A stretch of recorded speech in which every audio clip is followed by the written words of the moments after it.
Isa pong kilalang institusyong pangpinansyal sa Amerika na si Galaxy Digital ang biglang bumili ng $34.4 million na halaga ng XRP. Oo, tama po ang narinig ninyo mga ka-crypto. Si Galaxy Digital na dating walang kahit isang XRP sa kanilang portfolio ay ngayon ay biglang lumipat ng pabor at sumusuporta na kay XRP. Pero ang tanong, bakit ngayon lang? At ano po ang ibig sabihin nito sa hinaharap ni XRP? Kaya sa video na ito ay iisa-isahin po natin kung ano ang laman ng kanilang bagong SEC filing, bakit napakalaga ng hakbang na ito, at ano ang sinasabi nito tungkol sa kumpiyansa ng malalaking kumpanya sa hinaharap ni XRP. Pero bago po tayo magpatuloy, ay pakibasa na lamang po muna ang disclaimer dito po sa ibaba ng ating screen. At ayan mga ka-crypto, simulan po natin sa kung ano po ang nilalaman ng bagong SEC filing ni Galaxy Digital.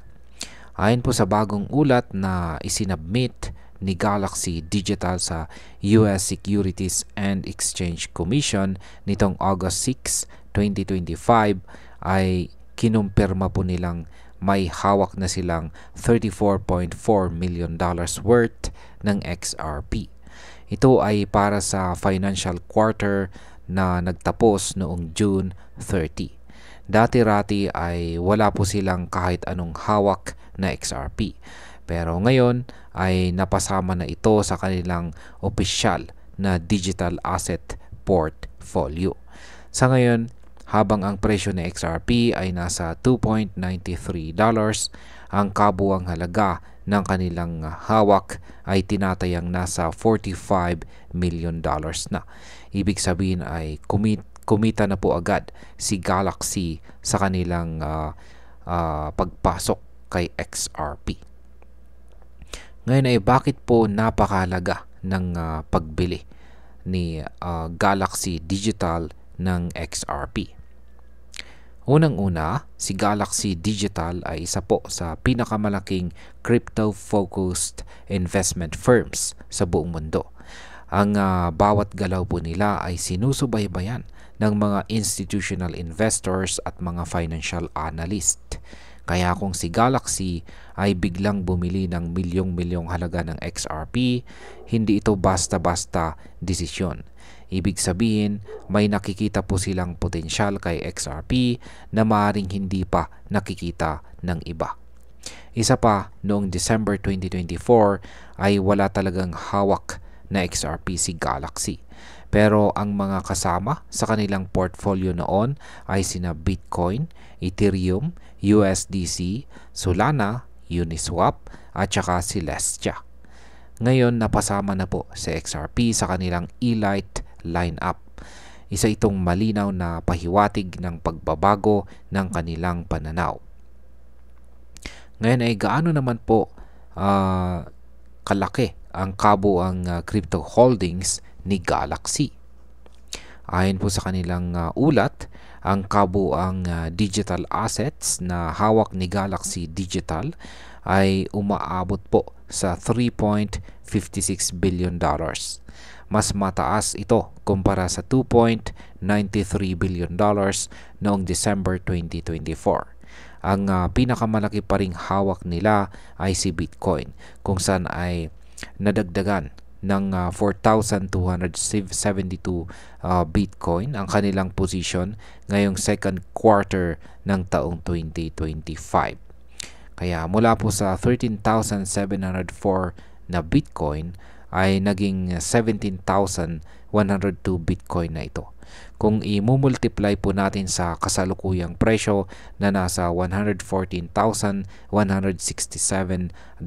per BTC, ay aabot po ang value ng kanilang Bitcoin holdings sa humigit kumulang $1.95 billion. Ngayon ay ano po ang iba pang hawak ni Galaxy Digital bukod kay XRP at Bitcoin?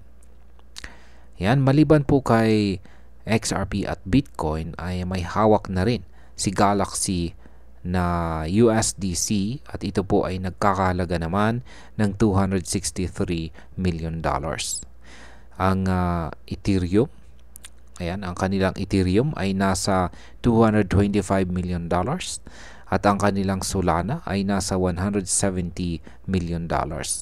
Mayroon din silang exposure sa ibang mga altcoins tulad po ni Hype at USDG na umaabot po sa mahigit $310 million ang kabuuang halaga.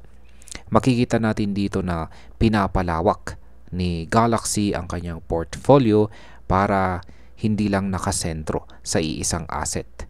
Isa itong matalinong diskarte, lalo na sa mundo ng crypto kung saan napakabilis magbago ng galaw ng market. Ngayon ay ano naman ang DeFi projects? Yan, anong DeFi projects ang naka-expose, kung saan po naka-expose itong si Galaxy Digital ngayon? Yan, sa bagong filing ay lumabas din na 34% ng digital assets ni Galaxy ay nakaugnay sa mga protocol na may kaugnayan kay Coinbase. 15% po ay kay Aave at 13% naman ay kay Camino.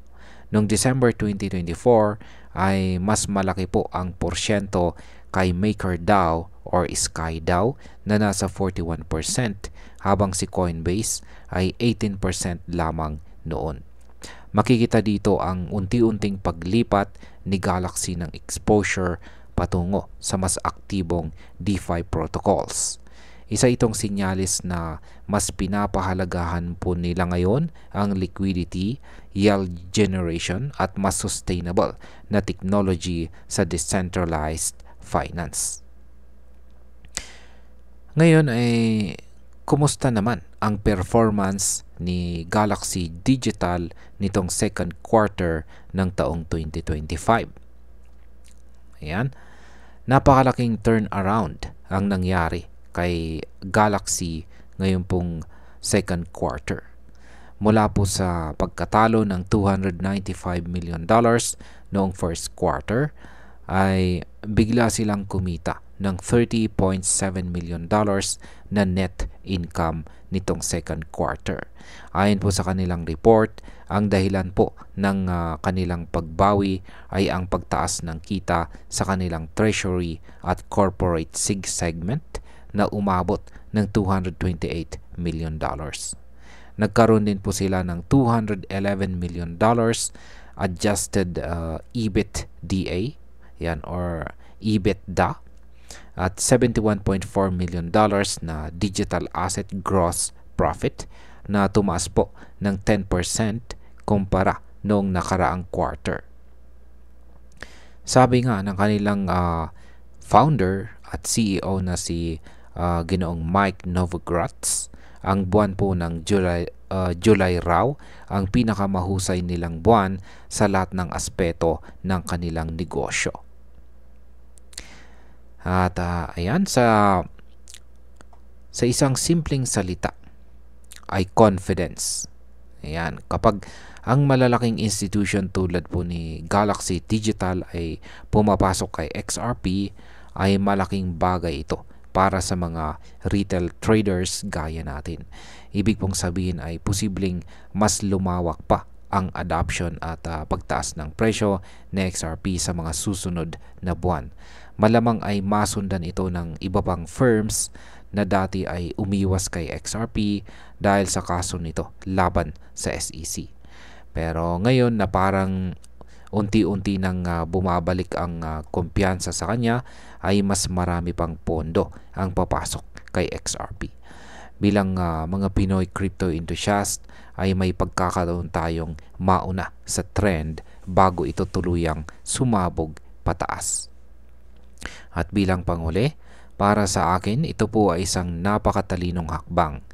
Timing na timing po ang pagpasok ni Galaxy kay XRP sa panahong unti-unti nang bumabalik ang kumpiyansa ng market sa kanya. Sa halagang $34 million ay hindi lang ito simpleng investment. isa po itong malakas na mensahe sa buong crypto industry na si XRP ay hindi dapat baliwalain. At kung isa ka pong matagal ng XRP holder, ay siguradong may konting ngiti. Yan, merong konting ngiti sa iyong labi ngayon.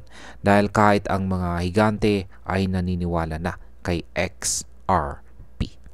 At ayan, hanggang dito na lamang po tayo sa video na ito mga ka-crypto. Marami pong salamat sa panonood. Ingat po tayo lagi at God bless po sa ating lahat.